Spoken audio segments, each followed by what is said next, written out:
微笑讲客语，咪咪笑讲客家。嗨，大家好，我是徐薇老师，又到了微笑讲客语的时候咯。他讲腔下来，咪咪笑讲客家哦。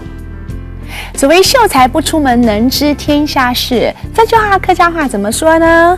秀才不出门，能知天下事。能知，那个知就是知道的知的意思，天下事就是天下事。秀才不出门，能知天下事，在家里就能够享受资讯带来的便利咯。现代人资讯来源是很多方面的，像报纸 newspapers， 英文说的是 newspaper， 那客家话怎么说呢？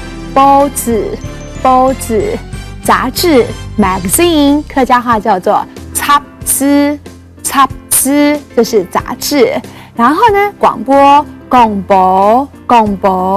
电视，天丝，网络，许巍老师教过，还记得吗？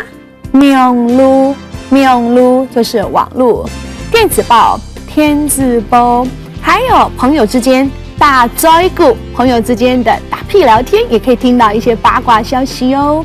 所以呢，像世界各地的一些大事情，911的恐怖攻击啦，或者是我们发生的921地震了，这些呢人们都记忆犹新哎。为什么？这就是传播媒体的影响力咯。那么在传播媒体当中呢，影响最大的应该就是 television， 就是天丝，电视机，天丝机，看电视，看天丝。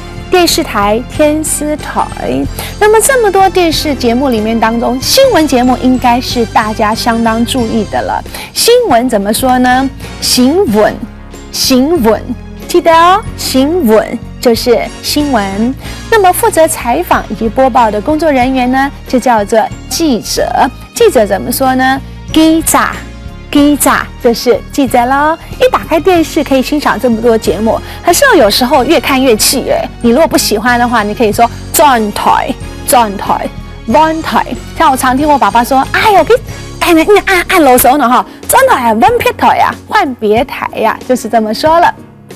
好，我们也知道，平常呢一打开电视，天丝你可以看到很多节目，还广播，垃圾哦，收音机就是垃圾哦，可以听到很多的新闻。所以你看，媒体的功能很大吧？那还徐薇哦，按次 C 再见。行政院客家委员会策划。